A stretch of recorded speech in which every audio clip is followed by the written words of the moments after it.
forme de revolver dont la cachette se trouve au Gabon. Ainsi, ce matin, j'aimerais apporter un message que j'intitule « Les douleurs de l'enfantement » comme cela vous avait été déjà annoncé. Nous allons lire la parole de Dieu ce matin dans deux chapitres du livre de la Bible. Nous prenons d'abord le livre de Jean. Jean chapitre 16. Et nous allons commencer la lecture à partir du verset 20. La Bible dit dans Jean chapitre 16, verset 20. Je crois que chacun de vous a sa Bible en main. Et nous allons commencer la lecture pour saisir exactement la pensée du Seigneur. Il est dit, pour une bonne compréhension, Jean chapitre 16, et nous allons commencer à partir du verset 20. Il est écrit. En vérité, je vous le dis. Vous pleurerez et vous vous lamenterez et le monde se réjouira. Vous serez dans la tristesse, mais votre tristesse se changera en joie. La femme, lorsqu'elle enfante, éprouve de la tristesse parce que son heure est venue. Mais lorsqu'elle a donné le jour à l'enfant, elle ne se souvient plus de la souffrance à cause de la joie qu'elle a de ce qu'un homme est né dans le monde. Vous donc aussi, vous êtes maintenant dans la tristesse, mais je vous reverrai et votre cœur se réjouira et nul ne vous ravira votre joie. En ce jour-là, vous ne m'interrogerez plus sur rien. En vérité, je vous le dis, ce que vous demanderez au Père, il vous le donnera en mon nom. Jusqu'à présent, vous n'avez rien demandé en mon nom. Demandez et vous recevrez, afin que votre joie soit parfaite. Amen. Dieu Tout-Puissant, Père éternel, le Prince de paix, le merveilleux, nous revenons encore ce matin devant Père Tout-Puissant, toi, et devant tes enfants qui sont réunis au travers du monde pour apporter ce message, pour édifier Seigneur Jésus-Christ notre Dieu, tous ceux qui sont Père Tout-Puissant dans le besoin. Seigneur, viens nous assister et sois une grande bénédiction pour ton peuple qui va écouter. Au nom du Seigneur Jésus-Christ, que ceux qui écouteraient ce message puissent être guéris, Seigneur. Que l'onction de la guérison se répande, que la puissance du Dieu très haut se répande, Seigneur. Et que soit peut son la réponse à toutes les attentes de tes enfants.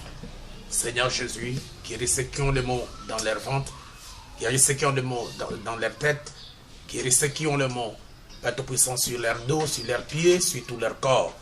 Je chasse ces esprits dans le tout-puissant nom du Seigneur Jésus-Christ notre Dieu. Tu es le grand médecin, envoie ton onction, envoie ta puissance, envoie l'esprit de visitation divine dans chacun de tes enfants. Qu'aucun esprit ne résiste, Seigneur Jésus. Élève notre foi pour que, Seigneur Dieu, nous soyons un avec toi, le Dieu Tout-Puissant. Au nom de Jésus-Christ. Amen. Amen. Si encore une fois de plus, pendant que nous sommes assis, j'aimerais aussi prendre quelque chose en rapport toujours avec l'expression de notre Seigneur Jésus-Christ dans Matthieu, dans Jean chapitre 16, verset 20, où nous venons de lire. J'aimerais prendre Matthieu chapitre 24 et je lirai à partir du premier verset et nous allons continuer notre sujet pour entrer dans notre leçon du jour, les douleurs de l'enfantement. Comme Jésus s'en allait au sortir du temple, ses disciples s'approchaient pour lui en faire remarquer les constructions. Mais il leur dit, voyez-vous tout cela? Je vous le dis, en vérité, il ne restera pas ici pierre sur pierre qui ne soit renversé. Il s'assit sur la montagne des Oliviers et les disciples vinrent en particulier lui faire cette question. Dis-nous, quand cela arrivera-t-il et quel sera le signe de ton avènement et de la fin du monde? Jésus leur répondit, prenez garde que personne ne vous séduise, car plusieurs viendront sous mon nom disant, c'est moi qui suis le Christ, et ils séduiront beaucoup de gens. vous entendrez parler de guerre et des bruits de guerre. Gardez-vous d'être troublés, car il faut que ces choses arrivent. Mais ça ne sera pas encore la fin. Une nation s'élèvera contre une autre, et un royaume contre un royaume. Et il y aura en divers lieux des famines et des tremblements de terre. Tout cela ne sera que le commencement des douleurs. Alors on vous livrera au tourment et l'on vous fera mourir et vous serez haïs de toutes les nations à cause de mon nom. Alors aussi plusieurs succomberont et ils se trahiront, s'haïront les uns les autres. Plusieurs faux prophètes se lèveront et ils séduiront beaucoup de gens. Et parce que l'iniquité sera accrue, l'amour ou la charité du plusieurs grand nombre se refroidira. Mais celui qui persévérera jusqu'à la fin sera sauvé. Cette bonne nouvelle du royaume sera prêchée dans le monde entier pour servir de témoignage à toutes les nations. Alors viendra la fin. Merci et que Dieu bénisse sa chère parole. Hier, nous étions en train de parler avec vous sur l'application du signe avant la tempête. Et nous sommes allés, n'est-ce pas, dans le livre de Ruth, je crois de Josué autant pour moi. Et nous avions lu, pour ceux qui n'étaient pas là, nous avons lu dans le livre de Josué, chapitre 2, du 11e verset au 18e verset. Et nous avons lu aussi Amos, chapitre 3, verset 7, là où il est dit qu'aucun malheur ne peut arriver dans une ville sans que l'Éternel n'en soit l'auteur. Et nous sommes allés dans le livre de Josué. Nous avons lu à partir du verset 11 au verset 18. Et je vous ai montré comment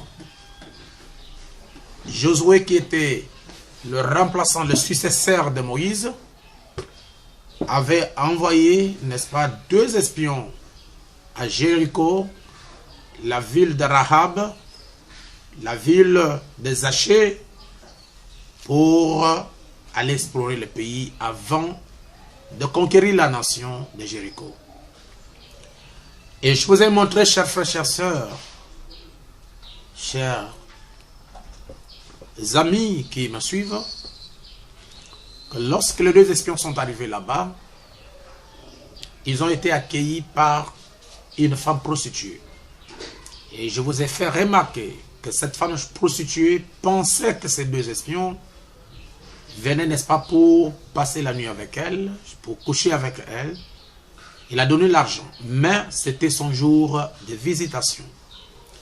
Et je vous ai fait remarquer, chers frères et sœurs, que cette femme a exercé l'hospitalité envers les 2 messagers. Et la Bible dit qu'en exerçant l'hospitalité, vous pouvez recevoir les anges sans les savoir. Et si nous allons dans l'Ancien Testament, nous voyons qu'Abraham avait exercé l'hospitalité en recevant les messagers qui ont accompagné Dieu dans Genèse 18. Et nous pouvons remarquer que le Seigneur qu'il avait visité Abraham avait, n'est-ce pas, donné à Abraham et Sarah un enfant qu'il cherchait depuis très longtemps. Et je vous ai montré aussi que lorsque les 2 espions ont reçu cet enfant, cette femme, ils ont rencontré cette femme. Cette femme était une fille de Dieu qui avait la sémence, malgré que elle vivait une mauvaise vie. Donc, la sémence qui était en elle ne pouvait pas répondre, n'est-ce pas, au message des âges passés, ne pouvait pas recevoir la lumière passée. Ce message, cette sémence qui était dans cette femme attendait le jour, afin que ce jour, la lumière du jour puisse frapper la sémence de vie, en d'autres termes, la vie de Dieu qui était dans cette femme cachée, bien qu'elle était dans le péché, pour que cela puisse réagir. Elle a exercé l'hospitalité envers les deux messagers. Et la Bible nous enseigne que les deux messagers ont ordonné à Rahab de faire entrer dans sa maison son père, sa mère et ses parents. Et le prophète nous montre que Rahab suivait, n'est-ce pas, les bandes avant que les deux messagers n'arrivent. Lorsque les deux messagers sont arrivés, alors il leur apportait un message. Ils avaient besoin d'un homme physique, des hommes physiques. Elle avait besoin de quelqu'un qui était littéral, matériel, pour ajouter un plus dans ce qu'ils avaient écouté. C'est pour vous dire que les bandes sont très bien et nous ne refusons pas l'écoute des bandes. Mais il est aussi important que vous puissiez écouter les Éphésiens 4. J'aimerais dire les auxiliaires merveilleux qui répètent mot à mot ce que le messager de l'âge a dit. Pourquoi? Parce qu'étant monté au ciel, Dieu a donné les dons aux hommes, les uns comme apôtres, comme prophètes, comme docteurs, comme pasteurs, comme évangélistes, comme docteurs pour le perfectionnement des saints. En d'autres termes, avec les bancs de sel, vous n'arriverez pas à la perfection parce que il s'agit du ministère prophétique. Donc Dieu a ajouté en dehors du ministère prophétique, lui qui est l'auteur de l'inspiration et de la révélation de l'âge, la voie par laquelle Dieu passe pour nous enseigner. Dieu a ajouté les autres ministères pour qu'ils travaillent en collaboration. Lui entre dans la nuée, comme Moïse qui rentrait dans la nuée, quand il venait avec le message, il y avait, n'est-ce pas, son frère Aaron qui était là, qui pouvait interpréter les bégaiements, n'est-ce pas, de Moïse. En d'autres termes, ce que Moïse parlait, ce que Moïse disait, Aaron saisissait ça correctement et il pouvait interpréter au peuple. Je me redis à Pharaon ce qui signifiait les bégaiements, n'est-ce pas, de Moïse. C'est pour vous dire que Dieu, lorsqu'il envoie un messager avec un message pour un âge, il met toujours derrière ce messager un groupe des auxiliaires pour qu'ils puissent aller ensemble afin d'interpréter le message. Et j'aimerais vous dire encore quelque chose. Lorsque le messager est là avec le message de l'âge et il apporte, les auxiliaires, leur ministère n'a pas assez d'influence parce que le messager qui est l'auteur, qui est, n'est-ce pas, le réflecteur de la parole venant de Dieu est vivant. Vous allez être d'accord avec moi. Lorsque Eliezer est parti à la recherche de Rebecca, la Bible nous montre dans le livre de Genèse 24 que Eliezer est parti avec ses gens. Ces gens-là, ce sont les auxiliaires qui accompagnaient, n'est-ce pas, le messager qui était le porteur de la parole pour cet âge-là.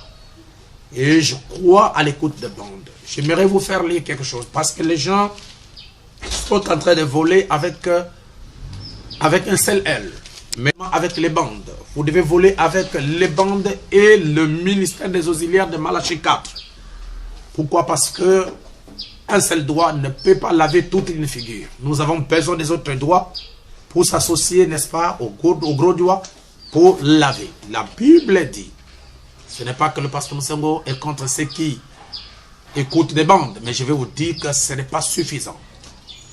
La bande, c'est la voix de Dieu en ces derniers jours. Et cette voix de Dieu doit être répétée par la bouche du messager. Et le messager lui-même, il nous a dit ceci dans la brochure Avertissement puis Jugement.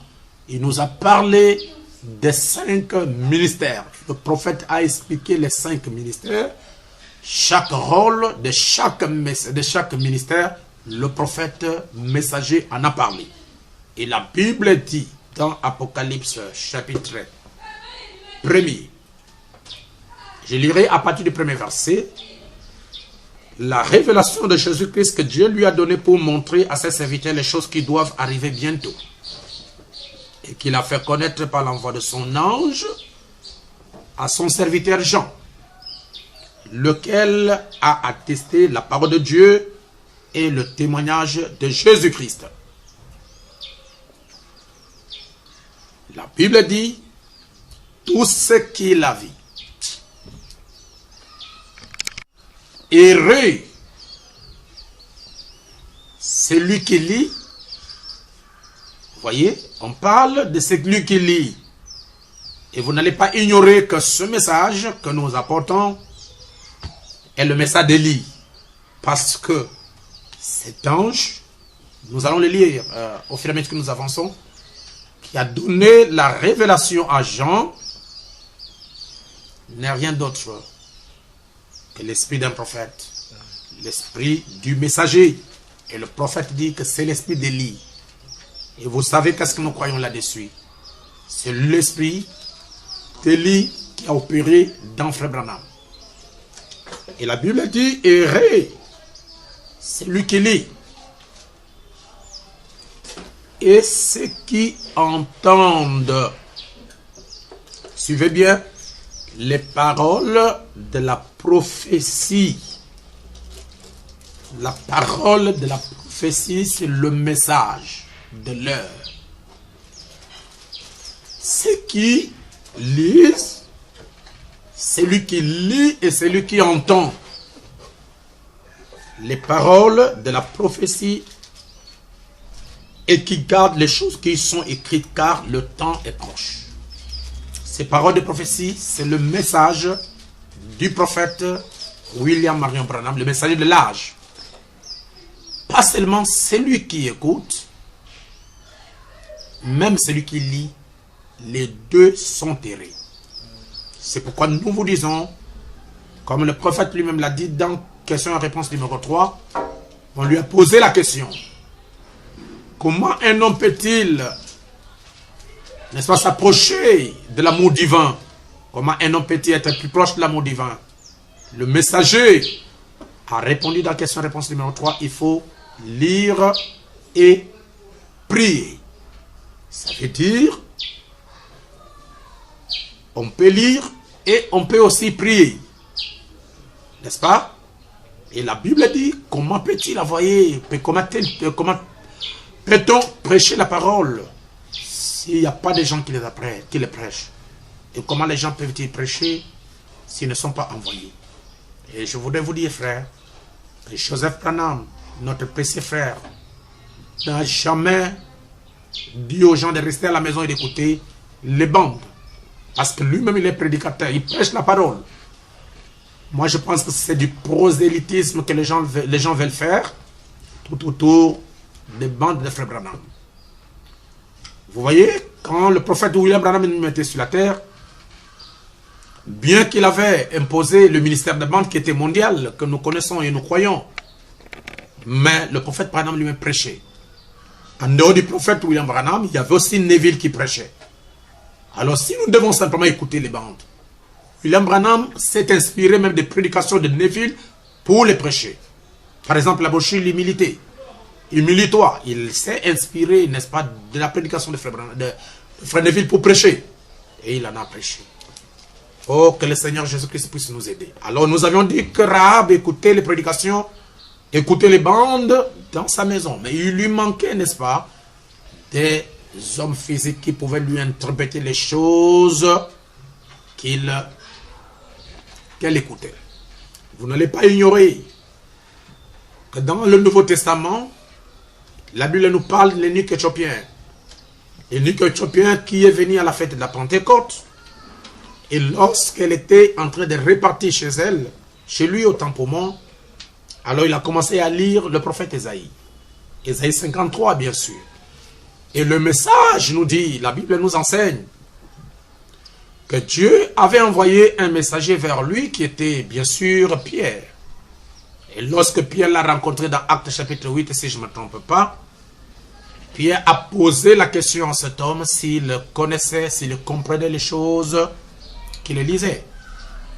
Et cet homme a répondu, dit, comment pourrais-je connaître ces choses s'il n'y a pas quelqu'un qui me l'explique? Le message du prophète dans les bandes sont comme une sémence plantée dans un champ. Et Dieu a mis dans des hommes, des auxiliaires merveilleux, le baptême du Saint-Esprit. En d'autres termes, le même esprit qui a accompagné le prophète, ce même Saint-Esprit-là est dans les vrais et les véritables auxiliaires aujourd'hui. Et le Seigneur leur donne la capacité de saisir ce que le prophète de l'âge, le messager, a dit, pour apporter ça sans qu'il y ait une interprétation. Croyons à la voix de Dieu en ces derniers jours. Nous croyons aux Éphésiens 4. Mais ne volez pas seulement avec un seul L. Vous devez avoir l'équilibre pour ne pas tomber sur le chemin. Rahab, qui était ce messager, qui était l'élu, a écouté les bandes, mais il a fallu qu'il y ait deux messagers qui doivent la rencontrer. En d'autres termes, le type, n'est-ce pas, de Malachie 4, n'est-ce pas, avec les Éphésiens 4, alors qu'ils écoutaient les bandes. C'est pourquoi je vais vous dire ceci. Le Saint-Esprit qui était Josué, il avait envoyé deux messagers.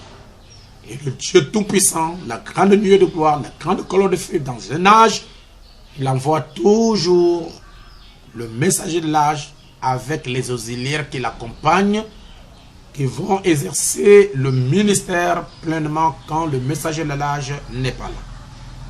C'est pourquoi je vais vous dire ceci.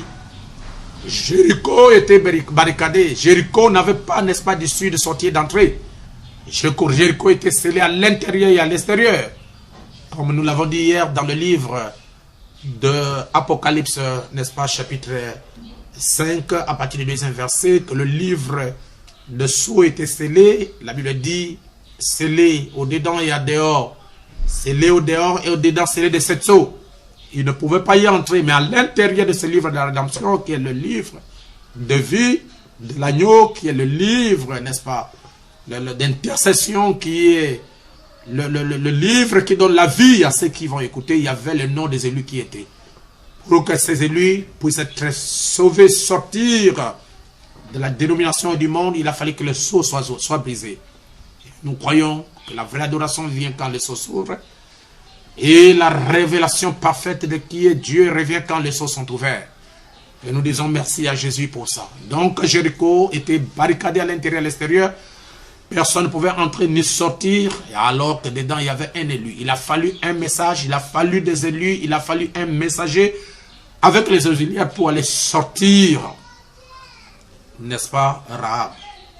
Pour ne pas aller trop loin, mes chers amis, ils avaient donné à Rahab. Ils ont fait un serment, une alliance avec Rahab. L'alliance était que ils ont pris le fil Ramazi. Ils ont dit à Rahab d'attacher ça à la fenêtre d'où ils sont sortis pour que cela soit un signe pour Rahab. Dans de la sortie des enfants d'Israël de l'Égypte, dans Exode chapitre 12, verset 12, c'était le sang sur le linteau de la maison. Au temps de Rahab, c'était le fil Ramazi dans la fenêtre. Et aujourd'hui, pour nous, c'est le baptême du Saint-Esprit. Pas seulement dans le cœur, mais le baptême du Saint-Esprit qui circoncie le cœur, qui circoncie la bouche, qui circoncie, n'est-ce pas, tout, n'est-ce pas, l'homme dans toute son entièreté. En d'autres termes, qui enlève le supplice de la première naissance, pour que l'homme soit un homme nouveau. Jésus-Christ peut habiter en lui et marcher en lui. Et nous avons vu que ce fil Ramazi a interpellé, n'est-ce pas, Rahab, a fait entrer ses frères, ses sœurs pour qu'ils soient en paix. Et aujourd'hui, notre fil Ramazi, c'est le message. Notre fil Ramazi, c'est le baptême du Saint-Esprit. Notre fil Ramazi, c'est Jésus-Christ, le parent rédempteur. Et nous ne devons pas, n'est-ce pas, enlever ce fil. Sinon, il y aura le coronavirus qui va rentrer. Il y aura des maladies incurables qui vont rentrer. Il y aura l'ange de la mort qui va nous détruire. Mais tant que nous sommes derrière le fil Ramazi, nous sommes en sécurité. Et l'Éternel, le grand guérisseur, sera toujours avec nous. Voilà un peu ce que nous avions parlé. En bref, la foi passée. Et aujourd'hui, j'aimerais vous parler ce matin sur le douleur de l'enfantement. Lorsque nous lisons dans le livre de Matthieu chapitre 24, à partir du verset 1er, il est parlé de 3 questions qui ont été posées au Seigneur Jésus. La première question, les disciples voulaient savoir. La Bible dit, comme Jésus s'en allait au sortir du temple, ses disciples s'approchaient pour lui en faire remarquer les constructions, l'extérieur, les constructions du temple. Mais il leur dit, Voyez-vous tout cela? Je vous le dis en vérité, il ne restera pas ici pierre sur pierre qui ne soit renversé. Jésus-Christ annonce la destruction du temple de Jérusalem. Il s'assit sur la montagne des Oliviers et les disciples vinrent en particulier lui faire cette question. Première question, dis-nous quand cela arrivera. Il voulait savoir le moment exact de la destruction du temple de Jérusalem et quel sera le signe de ton avènement, le signe de la venue du Seigneur. Et troisième question, et la fin du monde. Il voulait savoir à quel moment la destruction du temple de Jérusalem aura lieu. Il voulait savoir quel est le signe de l'avènement du Seigneur Jésus-Christ. Il voulait savoir, troisièmement, le signe de la fin du monde. Jésus leur répondit, prenez garde que personne ne vous séduise. Car plusieurs viendront sous mon nom disant, c'est moi qui suis le Christ, et ils séduiront beaucoup de gens. Donc, la séduction est l'un des signes du temps de la fin. Vous entendrez parler de guerre et des bruits de guerre. La séduction par les faux prophètes. La séduction par les faux Christ. Tout le monde veut être prophète comme aujourd'hui. Et je remarque qu'il y a plus de prophètes que des évangélistes. Mais s'il y a un faux billet de banque, il y a un vrai billet quelque part. Et les faux prophètes, on les identifie par le ministère du vrai prophète. Et on n'est pas prophète parce qu'on prophétise. Un prophète n'a pas pour caractéristique la prophétie. Parce que la prophétie passerait, la prophétie prendra fin, mais la parole de Dieu ne prendra pas fin. C'est pourquoi quand Dieu envoie un messager, un prophète, il ne vient pas simplement pour le Congo, il ne vient pas seulement comme pour le Gabon comme nous en trouvons aujourd'hui, mais il vient pour un âge, il vient pour tout un peuple, il vient pour toute une, n'est-ce pas, toute l'humanité. Et il a un message, et son message est l'ainsi dit le Seigneur. C'est pourquoi aujourd'hui, nous n'avons pas besoin, après l'apparition du coronavirus, il y aura des prophètes de la dernière saison qui diraient que Dieu, cette maladie-là, c'est Dieu qui voulait faire ça. Cette maladie-là, c'est comme ça, c'est comme ça qu'on fait. Venez avec l'argent, nous allons traiter cette maladie. Ça, ce sont les prophètes des malheurs. Un véritable prophète venant de Dieu qui a ainsi dit le Seigneur, avant qu'un malheur n'arrive et ne frappe la nation ou la terre, Dieu avertit ça bien avant, comme nous avons lu dans Amos chapitre 3 verset 7, qu'aucun malheur n'arrive sur la terre dans une ville sans que l'Éternel en soit l'auteur. Donc Dieu nous a montré ici les signes du temps de la fin. Dieu nous a montré les choses qui doivent arriver avant la venue du Seigneur, avant, n'est-ce pas, la destruction du monde. Il a dit, prenez garde que personne ne vous séduise.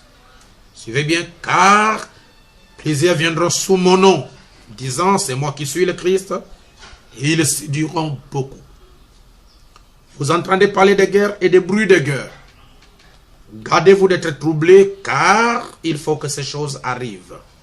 Mais, ça ne sera pas encore la fin. Suivez. Une nation s'élèvera contre une nation et un royaume contre un royaume. Et il y aura en divers lieux des famines et des tremblements de terre. Tout cela ne sera que le commencement des douleurs.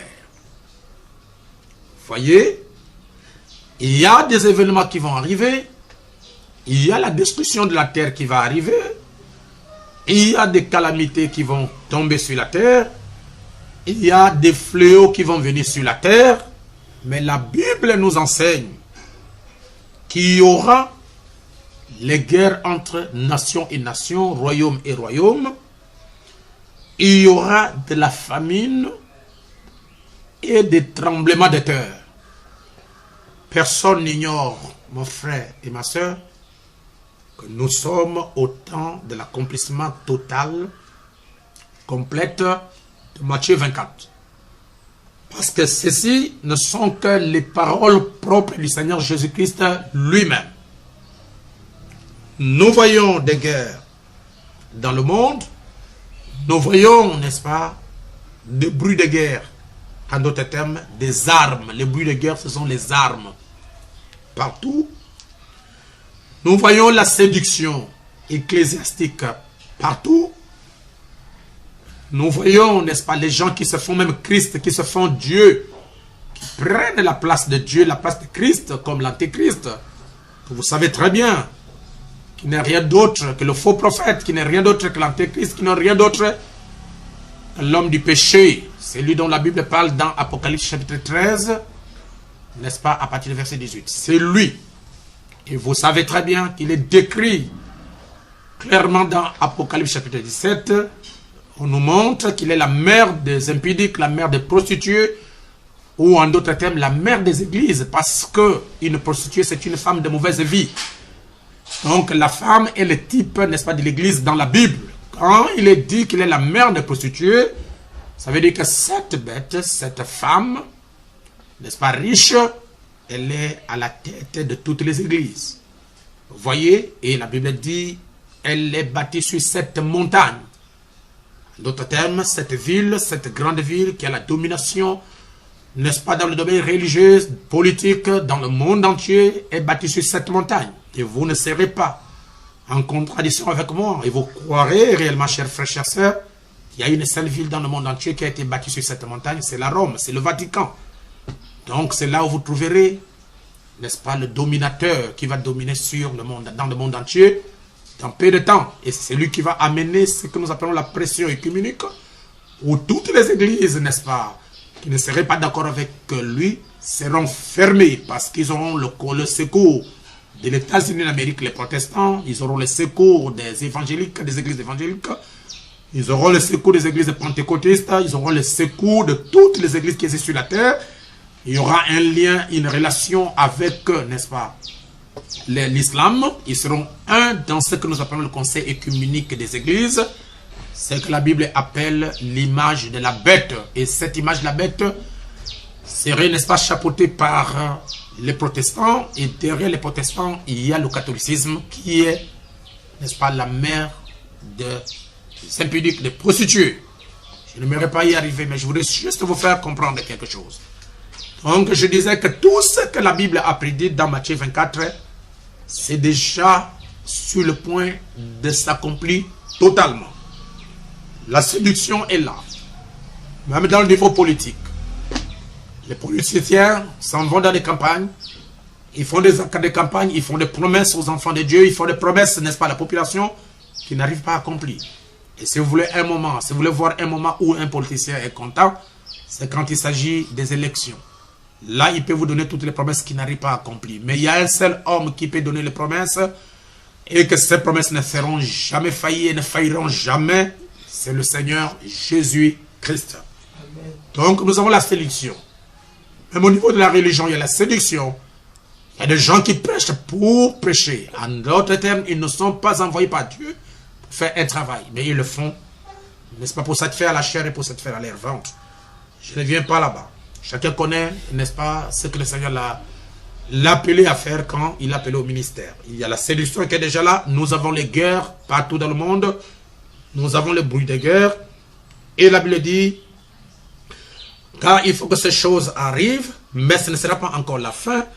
Une nation s'élèvera contre une nation. Nous voyons la Russie, n'est-ce pas, c'est avec la Syrie s'unir ensemble contre les nations de la terre. Et nous voyons l'Irak a été perturbé par les États-Unis d'Amérique. Nous voyons, n'est-ce pas, la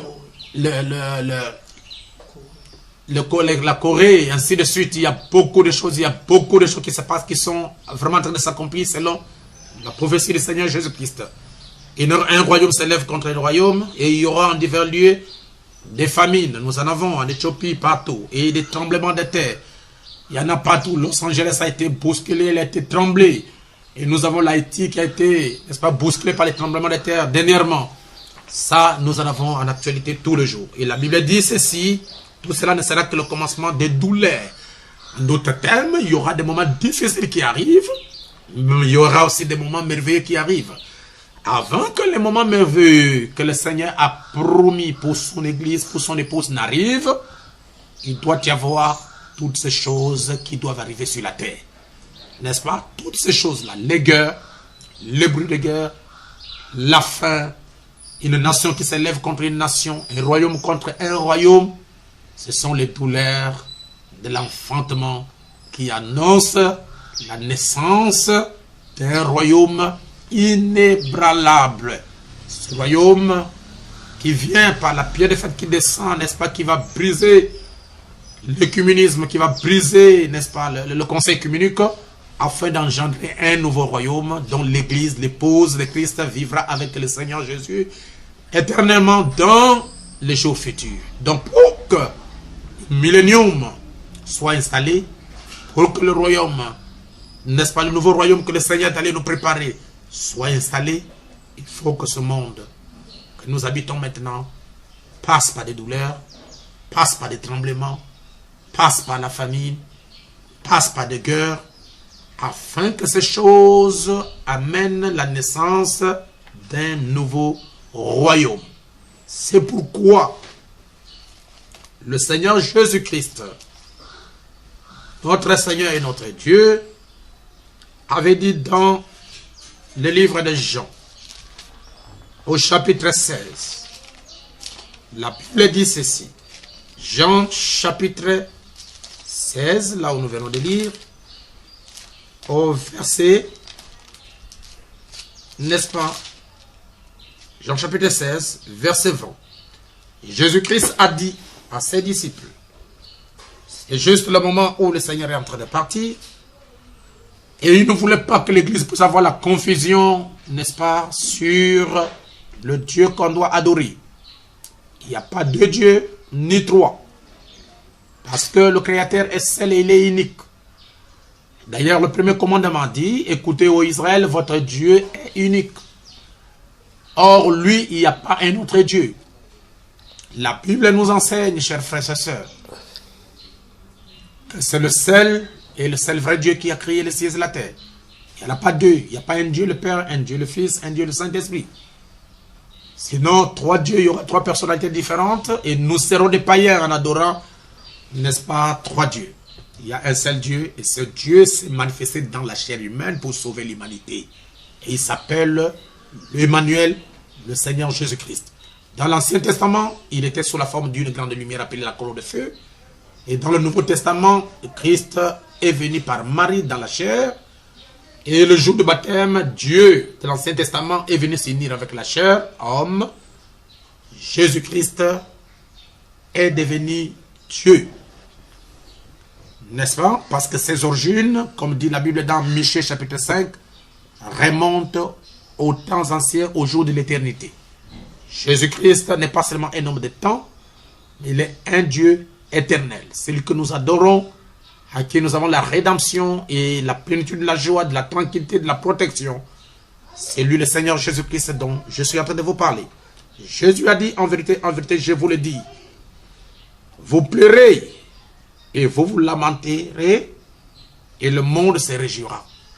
Pourquoi? Parce que Jésus est en train de passer par les douleurs. Jésus-Christ va passer par le temps des épreuves. Il va passer par le temps des douleurs dans sa chair. Et la Bible dit, alors qu'il parle à ses disciples, vous pleurerez et vous vous lamenterez et le monde se réjouira. Pendant que les disciples vont pleurer, vont gémir de l'absence du Seigneur Jésus-Christ, mais le monde va se réjouir, comme ils ont fait ça ce jour-là. Condamnez-les, qu'ils soient condamnés. La Bible dit, vous serez dans la tristesse. En d'autres termes, de remarquer que le Seigneur Jésus-Christ sera ôté du milieu d'eux. Mais votre tristesse se changera en joie. En d'autres termes, il a fallu que le Seigneur Jésus-Christ passe par ces douleurs. Il a fallu que Jésus-Christ passe par cette souffrance, afin que cette souffrance se change en joie pour l'Église. La Bible dit, c'est Jésus qui parle au verset 21 de Jean 16. La femme, lorsqu'elle enfante, éprouve de la tristesse, parce que son heure est venue. Mais lorsqu'elle a donné le jour à l'enfant, elle ne se souvient plus de la souffrance à cause de la joie qu'elle a de ce qu'un homme est né dans le monde. Vous donc aussi, il y a un seul Dieu, et ce Dieu s'est manifesté dans la chair humaine pour sauver l'humanité. Et il s'appelle Emmanuel, le Seigneur Jésus-Christ. Dans l'Ancien Testament, il était sous la forme d'une grande lumière appelée la colonne de feu. Et dans le Nouveau Testament, Christ est venu par Marie dans la chair. Et le jour du baptême, Dieu de l'Ancien Testament est venu s'unir avec la chair, homme. Jésus-Christ est devenu Dieu. N'est-ce pas? Parce que ses origines, comme dit la Bible dans Michée chapitre 5, remontent aux temps anciens, au jour de l'éternité. Jésus-Christ n'est pas seulement un homme de temps, mais il est un Dieu éternel. Celui que nous adorons, à qui nous avons la rédemption et la plénitude de la joie, de la tranquillité, de la protection.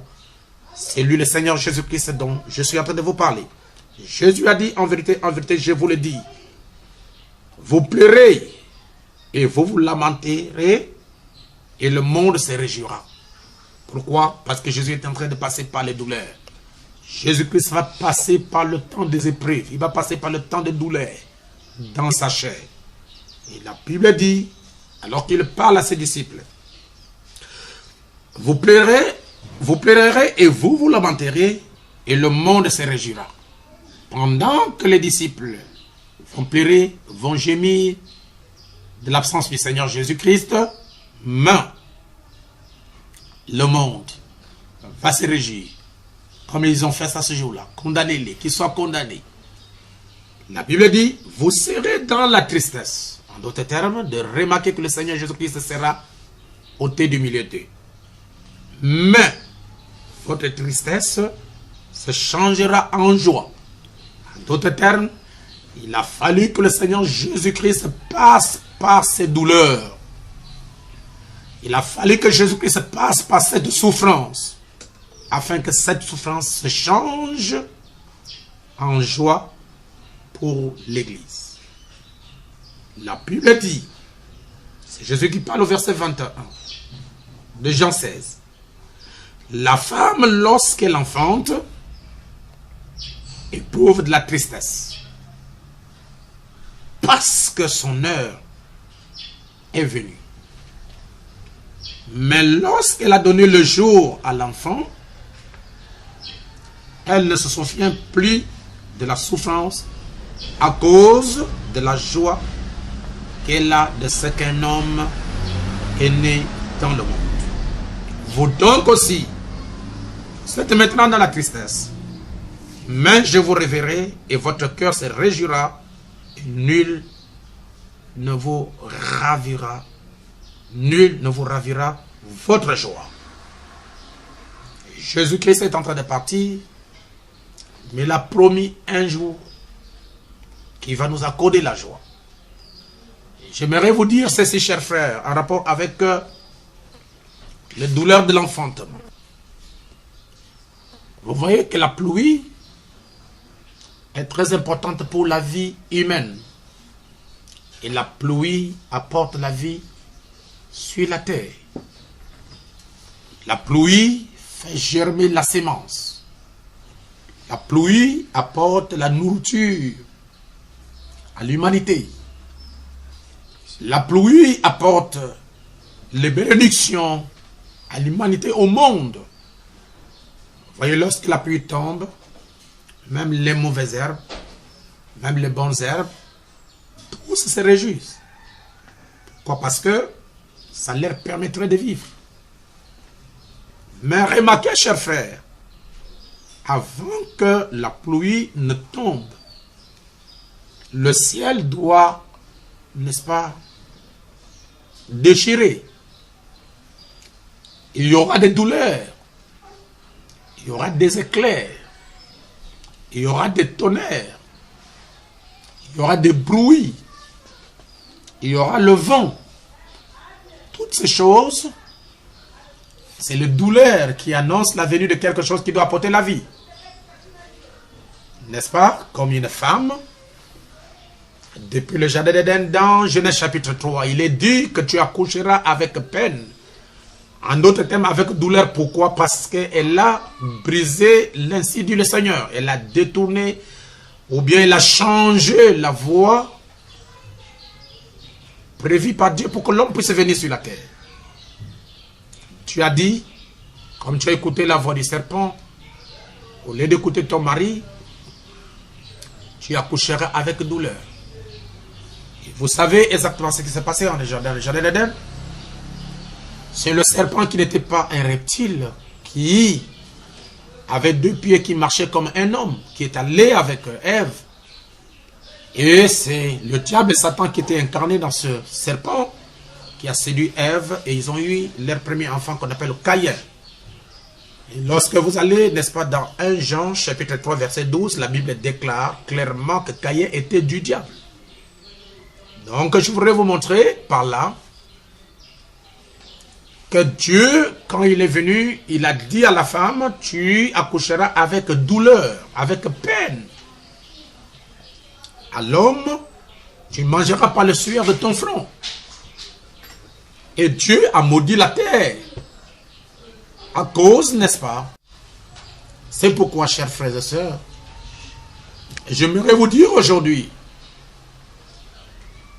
que la femme, pour donner naissance à un enfant, elle doit passer par des étapes, par des douleurs, par la souffrance, par les cris. Même si cette femme-là est remplie du Saint-Esprit, elle est prophétesse à l'église, lorsque ce moment arrive, elle doit tout oublier. Et j'aimerais vous dire combien Dieu, vous montrer comment est-ce que Dieu est contre ce péché. Lorsque vous êtes marié, restez avec votre mari, restez avec votre femme. Lorsque vous n'êtes pas marié, restez pire jusqu'à ce que Dieu vous accordera la grâce. En d'autres termes, vivez la sanctification. Pourquoi? Parce que ce péché du commencement, j'aimerais vous montrer combien ce péché du commencement était si mauvais. En d'autres termes, le rapport sexuel en dehors de mariage. La Bible nous dit que Dieu avait puni la femme. Dieu avait maudit la terre à cause de ce péché. Mais vous allez être d'accord avec moi que l'œuvre de la croix, malgré ce que Jésus-Christ avait accompli à la croix, cela n'a pas supprimé le châtiment qui était derrière cet acte. Donc, bien que Jésus-Christ est venu mourir, il a pardonné le peuple, il a dit tout est accompli, il a pardonné. Au moins de son sang, nous avons la rédemption, mais la punition reste valable jusqu'à nos jours. Et s'il y a une autre génération après nous, cette punition va rester valable. Pourquoi? Parce que Ève avait perdu sa virginité en dehors du mariage. Et les conséquences, ce sont les douleurs avant d'accoucher. C'est pour vous dire, avant qu'une femme ne donne naissance à un enfant, il y a toujours des douleurs. C'est ce que le Seigneur Jésus-Christ a comparé cette douleur d'une femme pendant qu'elle donne la vie, aux douleurs que le Seigneur Jésus-Christ va subir avant de donner la vie éternelle aux gens, avant d'engendrer un nouveau monde, avant d'engendrer, n'est-ce pas, la vie, avant de donner la vie aux gens, les douleurs que le Seigneur Jésus-Christ va subir, la souffrance que le Seigneur Jésus-Christ va subir, ces souffrances et ces douleurs ont été comparables aux douleurs d'une femme qui va donner naissance à un enfant. Et après, c'est la joie quand le bébé est venu, elle va tout oublier. Vous aussi, mon frère, vous aussi, ma soeur, vous les chrétiens du monde, nous sommes en train de passer par les douleurs de coronavirus, les douleurs de l'Ebola, le douleur de la famine, le douleur des guerres pour ceux qui sont dans les pays où il y a des guerres, le douleur de bruit des armes pour ceux qui sont dans les nations où il y a des guerres. N'est-ce pas? Mais ne perdez jamais courage. Soyez persévérants. Parce que Jésus-Christ a dit ici en bas, c'est lui qui persévérera, qui va persévérer jusqu'à la fin, sera sauvé. En d'autres termes, bien qu'il y ait des douleurs, bien qu'il y ait des souffrances, il y a des fois vous cherchez, n'est-ce pas, de vous marier, mais il n'y a pas un homme qui vous prend en mariage. Et frère, il y a des fois vous cherchez l'argent pour vous marier, mais il n'y a pas le travail. Vous passez les temps difficiles. Bien que vous êtes chrétien, vous pouvez dire, comment est-ce que moi, qui suis un chrétien qui sert le Dieu tout-puissant, le Dieu vivant, je passe des moments plus difficiles, alors que le païen qui ne connaît pas Dieu, il est à l'aise, il vit très bien. Nous ne devons pas suivre des gens parce que nous ne savons pas comment est-ce qu'ils ont parvenu à voir ce qu'ils ont. D'autres ont vendu leur corps, d'autres ont vendu des enfants. Hein? D'autres ont signé des pactes avec le diable, avec Satan, avec des esprits de tout genre. Et ils sont devenus ce qu'ils sont aujourd'hui. D'autres ont vendu même, n'est-ce pas, les années de leur résistance. Et ils sont devenus ce qu'ils sont devenus. Mais Dieu n'oublie jamais ses enfants. Et la Bible dit, la joie à venir ne peut jamais être comparable, n'est-ce pas, à la souffrance actuelle. Lazare était dans la souffrance, mais de l'autre côté, il a gagné la vie. Le jeune homme riche était dans la vie, dans la joie, dans le bonheur, mais de l'autre côté, il a, n'est-ce pas, enduré la souffrance. Vous pouvez lire ça dans le livre, n'est-ce pas, de Luc au chapitre 16, si je ne me trompe pas, à partir du verset 23. Donc, avant que quelque chose de bien arrive sur la terre, il y a toujours des douleurs. Avant que la pluie ne tombe pour produire la vie, le ciel doit être déchiré. Pas de tonnerre, pas de bruit, pas le vent, n'est-ce pas, par des souffrances. Et après la pluie tombe. Une femme pour donner naissance à un enfant, il passe par des difficultés. Elle passe par des pleurs, elle passe par des douleurs, elle passe, n'est-ce pas, par le saignement. Le sang, l'eau qui sort d'elle. Oh, quelle douleur. Ça ne peut jamais être comparable. N'est-ce pas? Seule une femme peut vous dire ce qu'elle a subi le jour où il donnait naissance à un enfant. Mais, lorsque elle a son bébé dans ses bras, ou bien ses jumeaux dans ses bras, toute cette souffrance, elle a oublié ça. Dieu a promis aux croyants la vie éternelle. Et nous la recevons sur la terre. Nous commençons cette vie, nous bénéficions de cette vie éternelle sur la terre par le baptême du Saint-Esprit, par la nouvelle naissance. Dieu a promis à l'Église une nouvelle cité. La cité parée d'or. La cité où il n'y aura pas de pleurs, de cris. La cité où il y aura la joie. La cité où il y aura le bonheur. La cité où nous ne mourrons plus. La cité, n'est-ce pas, où vous n'allez plus travailler. La cité où vous allez habiter dans la joie. La cité où vous adorerez l'Éternel des armées. La cité qu'il est allé, n'est-ce pas, nous arranger, nous préparer.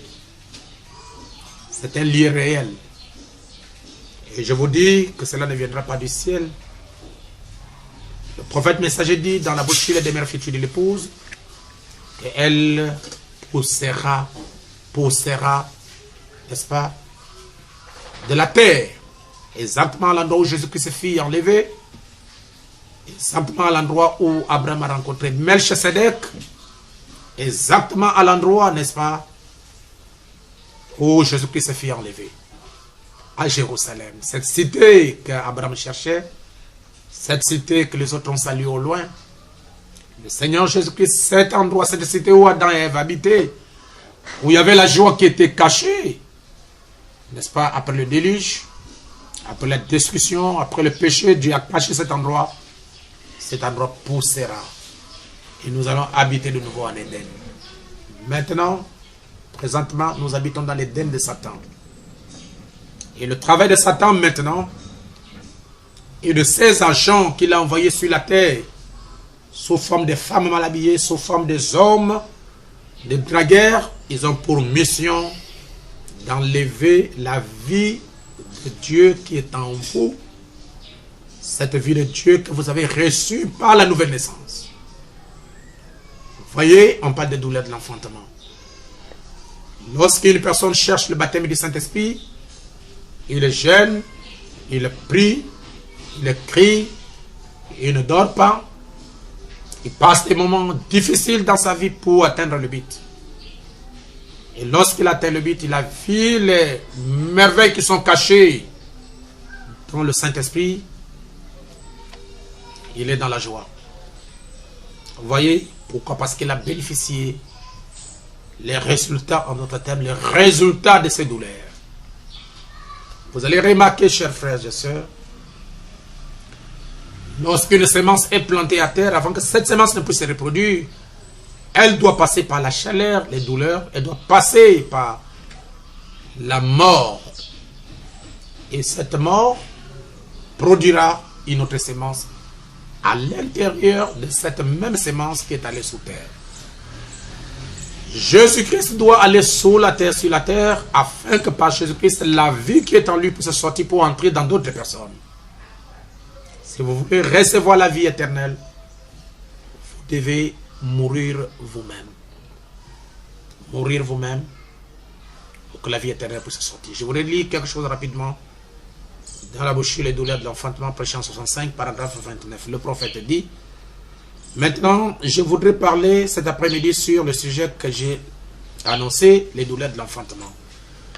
Eh bien, ça sonne très mal, ça, mais c'est dans la Bible. Je crois que Jésus en parlait ici quand il a dit: vous serez dans la tristesse, mais votre tristesse changera en joie. Il parlait ici à ses disciples, sachant que la naissance du christianisme voyait le jour. Et alors, il faut que l'ancien meure afin que le nouveau naisse. Pour avoir tout ce qui donne naissance, doit éprouver les douleurs de la détresse. Et ils allaient certainement ressentir la douleur de la détresse et de l'angoisse pour passer de la loi à la grâce. La naissance naturelle, normale, est le type de la naissance spirituelle. Tout ce qui est naturel est le type de ce qui est spirituel. Et nous constatons que si nous regardons ici sur terre et que nous voyons un arbre qui pousse sur la terre, il lutte pour survivre. Ça prouve qu'il y a quelque part un arbre qui ne meurt pas. En effet, celui-là réclame quelque chose. En effet, nous constatons que les gens, peu importe leur âge, combien ils sont malades, quel que soit leur état, ils réclament la vie à grands cris. En effet, ça prouve qu'il y a une vie quelque part où nous vivons. Pour toujours. Remarquez comme c'est parfait.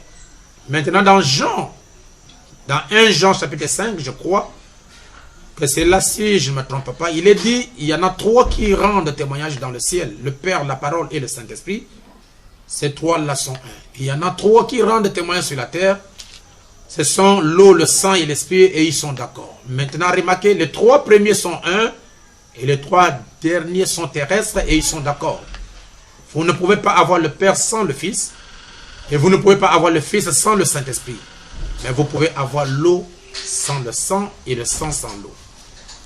Je pense que tout au long de nos âges, c'est avéré juste l'eau, le sang, l'esprit. En d'autres termes, la justification, la sanctification et le baptême du Saint-Esprit, ça c'est le type où ça constitue un antitype qui se dégage de la naissance naturelle. Regardez une femme ou quoi que ce soit éprouve les douleurs de l'enfantement. La première chose qui arrive, c'est la sortie de l'eau à la naissance. La deuxième chose, c'est le sang. Puis vient la vie, l'eau, le sang, l'esprit. Et c'est ce qui constitue la naissance naturelle. Et c'est pareil dans le domaine spirituel. Il y a l'eau, la justification par la foi, en croyant en Dieu, en le recevant comme votre sauveur personnel et en vous faisant baptiser. Deuxièmement, il y a la sanctification de l'esprit Alors que Dieu purifie l'esprit de toutes les choses du monde et des désirs du monde. Et puis le Saint-Esprit entre, produit la nouvelle naissance et remplit ce vase sanctifié. Or, nous voyons que la pluie qui fait produire des fruits sur la terre, elle est née. Comme dit le poète, dans les champs du tonnerre, dans les cieux effilochés et déchiquetés. Par contre, si nous n'avions pas de tonnerre et les cieux effilochés et déchiquetés, cette petite goutte de pluie distillée qui a été élevée des mers et séparée de sel par la distillation, elle ne naîtra pas. Il faut ces éclairs, ces tonnerres, ces grondements, quelque chose qui est effiloché, déchiqueté, qui fait peur pour produire les doux pétales des gouttes d'eau. Il faut la douleur pour produire la naissance, il faut la mort. Et c'est au moment où les nuages meurent que la pluie naît, parce que la pluie provient du nuage. L'un doit mourir pour que l'enfantement ait frappé le monde. Lors de la Première Guerre mondiale, le monde a eu une douleur terrible parce qu'on avait des gaz toxiques et autres qui pouvaient presque le détruire. Et lors de la Deuxième Guerre mondiale, il a subi une autre douleur plus pénible. On avait des bombes de très gros calibre et la bombe atomique aussi. Il ne peut plus supporter une autre douleur de l'enfantement. Avec ces missiles et autres choses aujourd'hui, une guerre de plus va le propulser dans l'espace car il va être délivré. Maintenant, il y aura une nouvelle terre. La Bible dit qu'il y en aura une.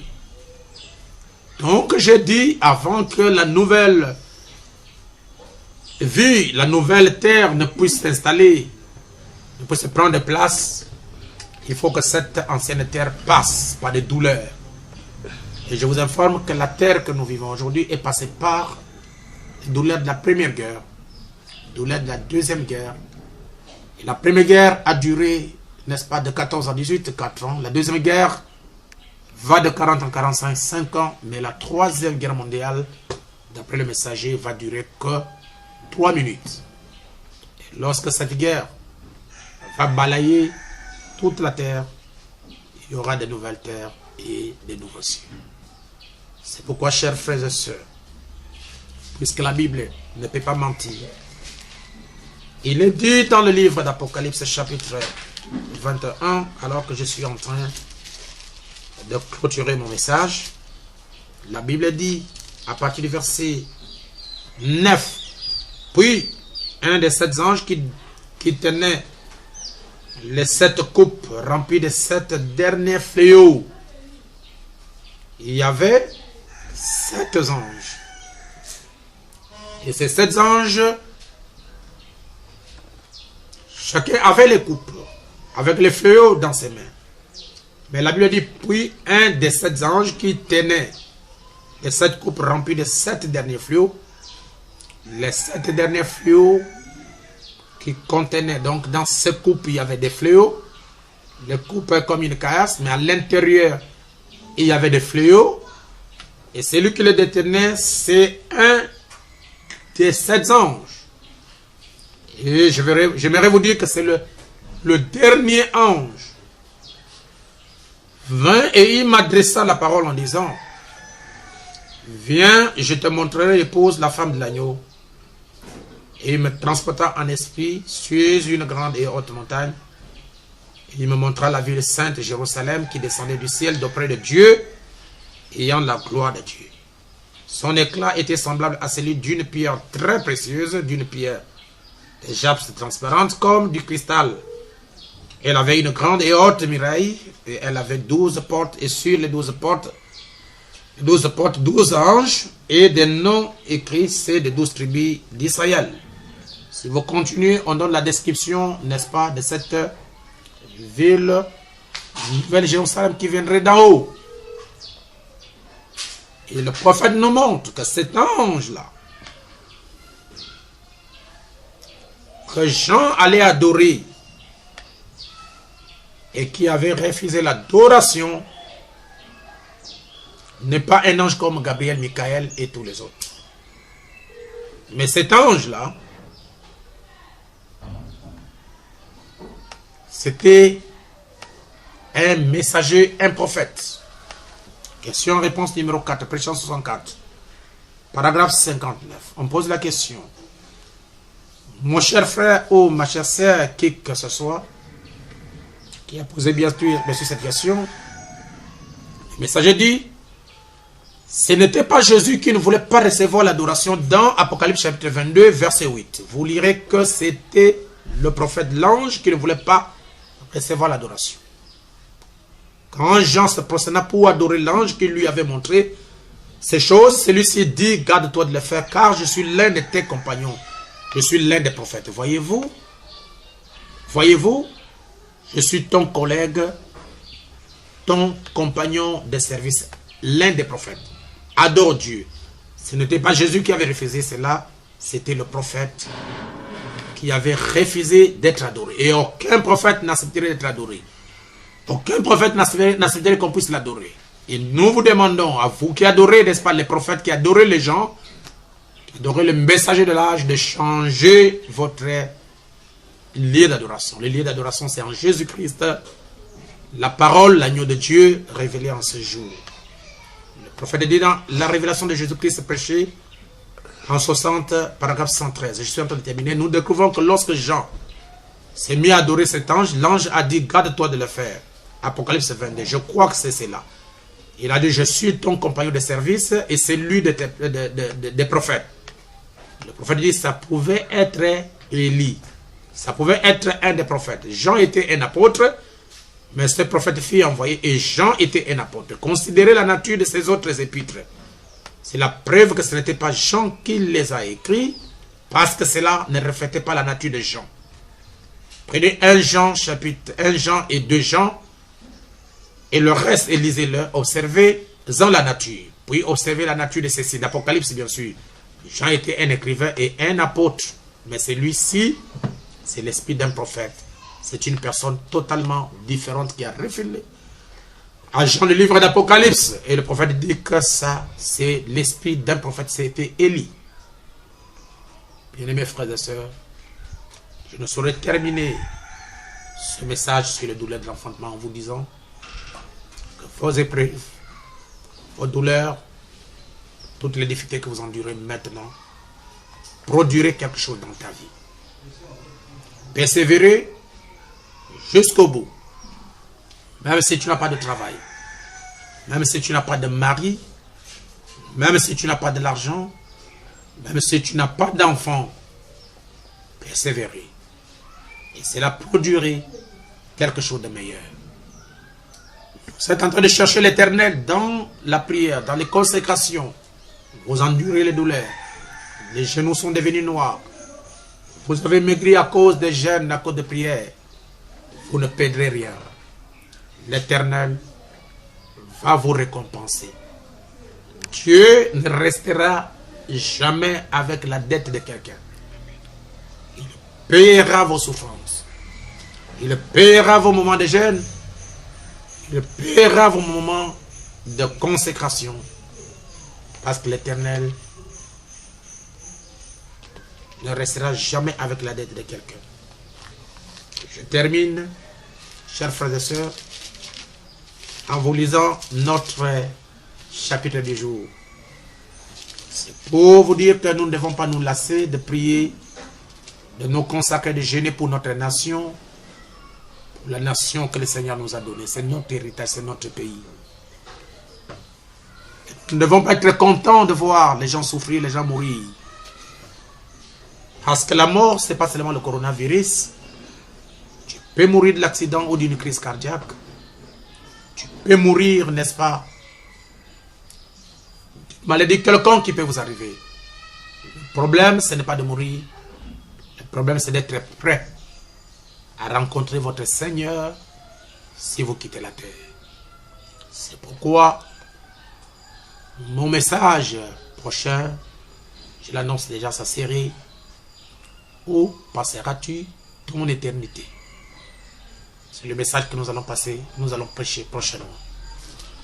Donc pour terminer, comme je le disais, nous allons lire dans Ézéchiel chapitre 7 et nous lirons à partir du verset. Quel verset? Ézéchiel C'est là où nous étions. Non, 2 Chroniques, autant pour moi. 2 Chroniques, chapitre 7. Notre sujet du jour. Notre lecture pendant tout ce temps. 2 Chroniques, chapitre 7. Et nous allons lire à partir du verset 14. 2 Chroniques 7. Merci. La Bible dit, je lirai à partir du verset 11. Lorsque Salomon eut achevé la maison de l'Éternel et la maison du roi, et qu'il lui réussit dans tout ce qu'il s'était proposé de faire dans la maison de l'Éternel et dans la maison du roi, l'Éternel apparut à Salomon pendant la nuit et lui dit, j'exauce ta prière et je choisis ce lieu comme la maison où l'on devrait m'offrir des sacrifices. Quand je fermerai le ciel et qu'il n'y aura point de pluie, quand j'ordonnerai aux sauterelles de consumer le pays, quand j'enverrai la peste, c'est-à-dire la maladie, cette maladie de coronavirus qui est à la page du jour parmi mon peuple, si mon peuple, ceux qui évoquent mon nom, s'humilie en l'humilité, prie de la prière, vous devez vous humilier et prier. Troisièmement, il cherche ma face. Quatrièmement, et il se détourne de ses mauvaises voies. Tournez-vous de votre mauvaise voie. Il se pourrait que c'est toi qui es à la base, n'est-ce pas, qui retarde la guérison pour notre nation. Le Gabon, le Congo, les États-Unis d'Amérique. C'est toi, il se pourrait qu'il est à la base, qui freine, qui empêche la main de l'Éternel d'exercer son pouvoir pour la guérison totale. Et tous ceux qui sont malades, effrénés, arrêtés. N'est-ce pas? L'épanouissement, ou je vais dire, l'évolution du coronavirus. Pourquoi? Parce que tu as les choses à mettre en ordre, à te repentir. Vous direz que tes péchés ne concernent pas une nation. Oui, certainement. Vous allez lire le livre de Daniel, chapitre 9. Daniel s'est repenti pour les péchés de toute une nation. Et Dieu accorda la grâce à cette nation. Donc, s'il se détourne de ces mauvaises voies, la Bible dit, je les osserai. 5. 6. Je lui pardonnerai ses péchés. Et 7e chose, je guérirai son pays. Voilà, chers frères et sœurs, ceci vous concerne. Parce que l'Éternel cherche un homme qui se tiendrait à la brèche et qui prierait pour que Dieu puisse arrêter le malheur. L'Éternel cherche un ange intercesseur. C'est votre responsabilité. C'est ma responsabilité. C'est la responsabilité de tous les hommes de Dieu. Parce que c'est vous qui êtes à l'autel. À oublier un peu les distractions dans nos internets pour prendre ça durant toute la nuit. Mais à dire quelque chose à l'Éternel. À prier, à parler à l'Éternel pour que Dieu puisse guérir notre nation. Nous allons prier. Dieu Tout-Puissant, Père éternel, le Prince de paix. Nous voyons les douleurs de l'enfantement partout. Pour que les pluies tombent, il doit avoir des douleurs, des tonnerres. Pour qu'une femme puisse donner naissance à un enfant, elle passe par les douleurs. Jésus-Christ, pour donner la vie éternelle, le baptême du Saint-Esprit à la Pentecôte, il est passé par les douleurs. Seigneur, Ésaïe 53 nous dit que Jésus était un homme de douleur habitué à la souffrance. Même son sépulcre a été placé parmi Oh Dieu Tout-Puissant, les gens de mauvaise vie. Lui qui était un innocent, lui qui n'avait jamais péché, il a enduré, il a souffert. Pour que moi je puisse avoir la paix. Pour que moi je sois né de nouveau, pour que moi je puisse vivre la parole, que moi je reçois le baptême du Saint-Esprit.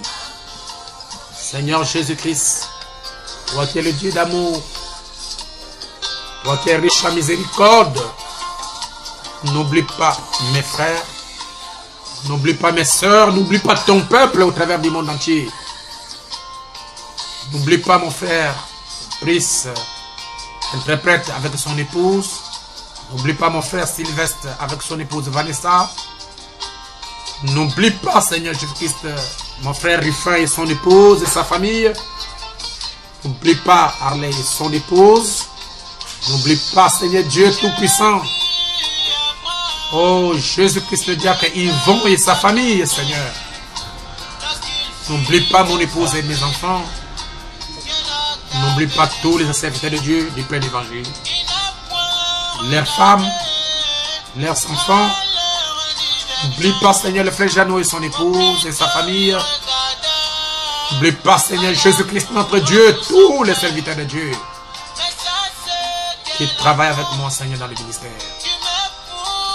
N'oublie pas chaque bébé du plein évangile. Je veux que ta grâce soit sur eux. Je veux que la protection soit sur eux. Je veux, Seigneur Jésus-Christ, que tu puisses les soutenir. N'oublie pas le frère Thibault et son époux. Le frère Chanel et son époux. Et les enfants. Le frère Chris Bruno, son épouse et les enfants. Pasteur Yves, Johnny à l'école. Seigneur, ne les oublie pas. Ils sont mes enfants. Seigneur, je prie pour eux. Le frère de Baby Khan, ne les oublie pas. Ceux qui sont personnes trop gentils, ne les oublie pas. Seigneur Jésus-Christ, le Dieu Tout-Puissant, répands ta grâce, notre Seigneur, sur tes enfants et soutiens-les par ta main puissante.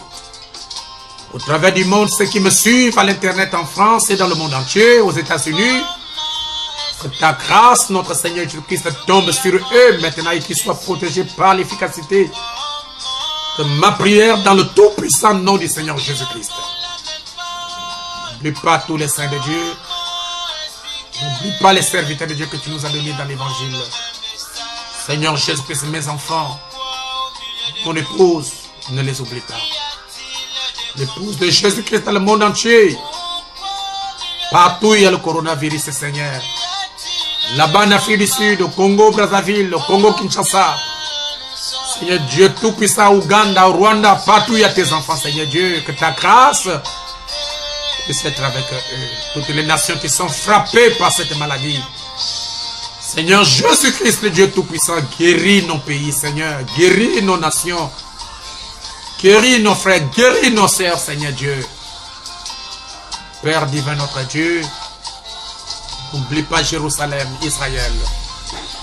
N'oublie pas la famille de notre prophète, la famille de tous les auxiliaires. N'oublie pas tous mes bien-aimés frères et sœurs que je remets entre tes mains. Oh, le pasteur Boyo, Aro et sa famille. Je prie pour eux, Seigneur Dieu, que ta grâce soit sur eux. Pour les frères et sœurs qui ont demandé la prière, que ta grâce soit sur eux. Frère Pedro et sa famille, que ta grâce soit sur eux. Maman Norine et sa famille, que ta grâce soit sur eux. Seigneur Dieu Tout-Puissant, ne les oublie pas. N'oublie pas tes enfants. Sœur Florence, la journaliste, la Saint-Mirma, qui ont demandé les prières, tes enfants, je prie pour eux, Seigneur Dieu. Ne les oublie pas. Toute l'équipe qui sont autour de moi là-bas, au 12, ne les oublie pas. Tous les frères, toutes les sœurs, que ta grâce soit sur eux et accorde-les la protection et que l'ange du Seigneur veille sur chacun dans le nom de Jésus-Christ. C'est Florence là-bas, ne l'oublie pas. Seigneur Jésus-Christ, notre Dieu.